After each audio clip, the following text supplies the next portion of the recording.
Bismillahirrahmanirrahim. Assalamualaikum warahmatullahi wabarakatuh. Saudara, dengan saya lagi Edi Mulyadi dari Forum News Network FNN. Saudara, teman saya Gede Siryana, dia ekonom, pengamat ekonomi. Kemudian dia juga anggota Komite Eksekutif Koalisi Aksi Menyelamatkan Indonesia atau KAMI yang dianggap berbahaya gitu ya, acara-acaranya bolak-balik dihentikan. Ingat nggak waktu tabur bunga di Taman Makam Pahlawan 10 November kalau nggak salah ya. Padahal yang acara itu bukan kami, itu acaranya Jenderal Soeharto ya, Purnawirawan, mantan Komandan Korps Marinir pada waktu 98 waktu itu. Itu pun dicegah, dibubarkan, apalagi ya dihalang-halangi bahkan oleh aparat Kodim, komandan Kodimnya sendiri langsung turun tangan, sempat mencoba merebut teks yang dibacakan oleh Jenderal Soeharto. Itu kami ya. Nah, ini gedein menulis judulnya Dua Tokoh Oposisi Bertemu di Malam Penuh Ampunan. Dua tokoh oposisi bertemu di malam penuh ampunan. Gambarnya sebelah kanan ada Gatot Nurmantio, mantan Panglima TNI. Yang tengah ada Lanyala Mataliti, Ketua DPD, Dewan Perwakilan Daerah. Kemudian yang kiri ujung, yang kanan ujung itu ada Rizal Ramli, tokoh nasional, ngawat ekonomi senior ya, yang banyak rekam jejaknya tentang integritas, tentang keberanian, dan sebagainya. Nah, ini saya tidak baca semua. Jadi, saya sedikit aja misalnya begini. Bertemunya dua tokoh nasional adalah hal yang lumrah. Tetapi bertemunya seorang Rizal Ramli dengan Gatot Nurmantio yang dicap penguasa sebagai tokoh oposisi selama ini dianggap banyak kalangan aktivis sebagai suatu keniscayaan, ya kan? Maka ketika Rizal Ramli dan Gatot Nurmantio salat bersama di masjid yang sama, maka ketika Rizal Ramli dan Gatot Nurmantio malam tadi sholat bersama di masjid yang sama menjadi hal yang sangat langka dan sekaligus penuh barokah. Maksudnya karena ini acaranya acara gini. Saya potong sebentar ya sebelum panjang lebar. Ini acaranya acara buka puasa bersama yang diselenggarakan FNN Forum News Network, tempat saya bekerja sama dengan DPD ya. Kita buka bersama di Insan Cendikia Madani, sekolah Insan Cendikia Madani di daerah Tangerang Selatan, Pamulang kalau nggak salah ya. Mengundang para tokoh, banyak tokoh yang hadir ya, terutama ada Gatot Nurmantio, ada Rizal Ramli, ada Muhammad Said Didu, dan sejumlah tokoh yang lain lah ya. Banyak juga itu hadir. Tapi Gede secara khusus menyoroti dua tokoh ini. Peristiwa yang kemungkinan tidak dikehendaki oleh penguasa. Maksudnya bertemunya dua orang tadi ya. Sebab penguasa sepertinya berharap kedua tokoh oposisi yang paling disegani oleh masyarakat rakyat jangan sampai duduk makan satu meja, apalagi sholat berjamaah. Saya hadir juga, malah itu hadir juga, ada foto-fotonya ya. Memang mereka ternyata bukan cuma duduk satu meja juga, tapi sholat berjamaah. Wow. Pertemuan kedua tokoh ini di suatu masjid pun menjadi hal yang menarik untuk dibahas.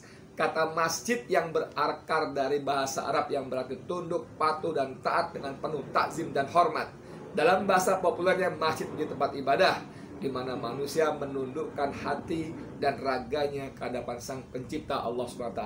Namanya Gede Siryana ya, tapi jangan salah, dia memang orang orang Bali, tapi dia sudah masuk Islam. Alhamdulillah, Allah kasih hidayah kepada Gede, teman saya ini ya. Dalam konteks ketaatannya kepada Tuhan Yang Maha Esa, Allah Azza wa Jalla, para tokoh ini bertemu untuk memikirkan nasib bangsa. Subhanallah ya Rabbi, Subhanallah ya Rabbi. Saya melihatnya pertemuan ini menandakan telah terbentuknya frekuensi yang sama dalam melihat situasi bangsa ini. Saudara, sebetulnya ini panjang lebar, tapi yang ingin saya katakan adalah dia membuat Twitter, si Gede ini Twitternya begini. Ya, ini ada Rizal Ramli dan Gatot di masjid yang sama ya. Di masjid yang sama, saya bacain ya. Bertemunya dua tokoh adalah hal lumrah. Tapi bertemunya Rizal Ramli dan Gatot Nurmantio salat bersama di masjid yang sama adalah hal yang langka. Kata masjid berarti tunduk, patuh, dan taat dengan penuh tazim. Dengan ketaatan yang pada Tuhan, para pemimpin memikirkan nasib bangsa. Anda tahu tagarnya? Tagarnya mesin oposisi telah dihidupkan. Itu kalimat yang berwarna biru di atas foto persis ya. Mesin oposisi telah dihidupkan. Jadi saudara, semalam habis kita sholat isya menuju ke ruangan lagi, Gede bilang, Mas Edi, gue udah posting apa bos aku? Ini foto Rizal Ramli sama Gatot di masjid. Lu gila lo, nggak apa-apa. Dan gue tulis ya, mesin oposisi telah dihidupkan. Wah gila lo, aku bilang.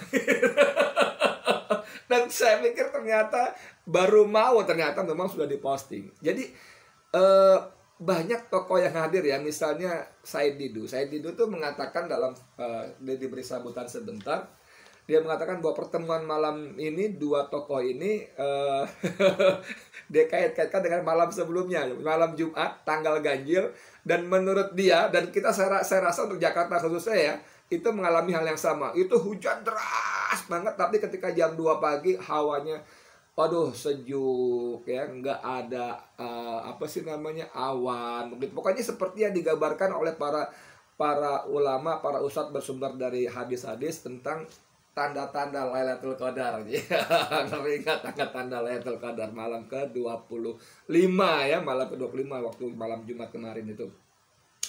Dan itu menurut saya Didu, malam Lailatul Qadar itu ya, ini versi saya Didu, kita boleh setuju boleh tidak ya. Walaupun mungkin tidak serius karena dalam suasana yang gembira dan bahagia. Dan malam Lailatul Qadar kemarin itu dia bilang menghasilkan antara lain pertemuan dua tokoh ini yang sama-sama memikirkan bangsa. Dan saya Didu memang berpesan wanti-wanti pada pertemuan malam itu, tolong jangan diterjemahkan macam-macam, jangan diterjemahkan bahwa pertemuan ini akan menggulingkan pemerintahan Jokowi dan sebagainya. Pertemuan malam ini hanya untuk berpikir menyelamatkan bangsa Indonesia, gitu ya. Menyelamatkan bangsa Indonesia dari kehancuran, dari masuk jurang gitu.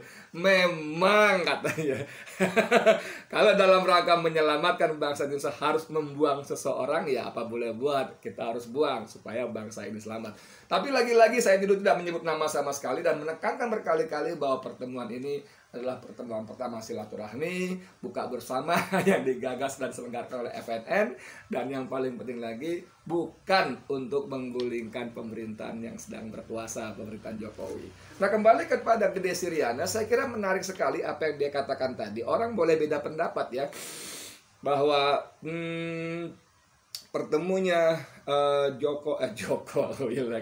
pertemunya Rizal Ramli dengan Gatot ini menurut saya memang sesuatu yang unik. Kita tahu bahwa ketika kami dideklarasikan di Tugu Proklamasi Agustus 2019 kalau nggak salah ya, memang Rizal Ramli tidak hadir, mungkin dengan banyak pertimbangan, kesibukan dan sebagainya ya.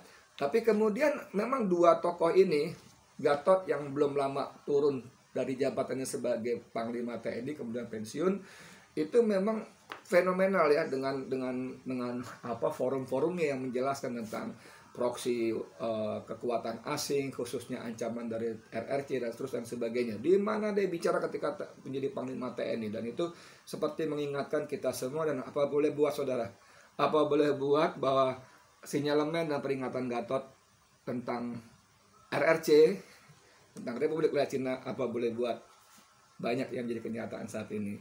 Di sisi yang lain, Rizal Ramli sebagai tokoh nasional yang sudah muncul lebih awal, rekam jejaknya juga sudah belasan bahkan puluhan tahun dalam hal integritas, dalam hal perjuangan membela yang kecil gitu ya, dengan konsep ekonomi konstitusinya yang rajin menggebuk konsep neoliberal yang selama berpuluh tahun diterapkan di Indonesia, sudah lama dikenal. Dan ini dia, Rizal Ramli ini kan tetap kritis dan jernih ketika di dalam atau di luar kekuasaan. Di dalam dia banyak berbuat dengan kebijakannya, ketika Menko Ekuin zaman Gus Dur, kemudian Menteri Keuangan sebentar, sebelumnya menjadi Kepala Bulog zaman Gus Dur.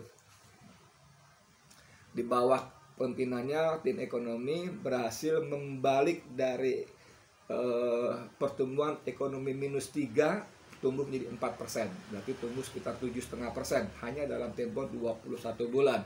Kemudian ketika Jokowi memintanya berkali-kali untuk duduk dalam kabinet dan menjadi Menteri Koordinator Maritim dan Sumber Daya, kita juga tahu bagaimana rekam jejaknya yang memang kontroversial, dikenal dengan jurus raja paling ngepretnya soal listrik 35.000 watt. Dan yang paling fenomenal saya kira ketika dia menghentikan reklamasi pantai utara Jakarta yang sangat kuat diduga karena penghentian reklamasi yang didukung penuh oleh Gubernur DKI Basuki Cahayapurnama dan di backup penuh oleh Istana Joko Widodo, membuat dia terlempar dari kabinet hanya 11 bulan, lebih singkat daripada zaman Gus Dur. Nah, dua tokoh ini kan dua tokoh yang sebetulnya kita sama-sama tahu lah kritis. Orang menyebutnya oposisi. Kalau teman saya Gede Siryana menyebutnya dua tokoh oposisi yang paling disegani, ya tidak terlalu keliru juga. Dan saya kira Istana sudah mendengar sebelum Gede menurunkan Twitternya. Saya kira sudah mendengar mereka punya sumber daya yang bisa mendetek siapa saja yang mereka perlu pantau dan harus pantau, kan? Saya kira sudah tahu. Tapi menurut saya dengan adanya peristiwa ini, foto-foto yang beredar ini, saya ada beberapa fotonya.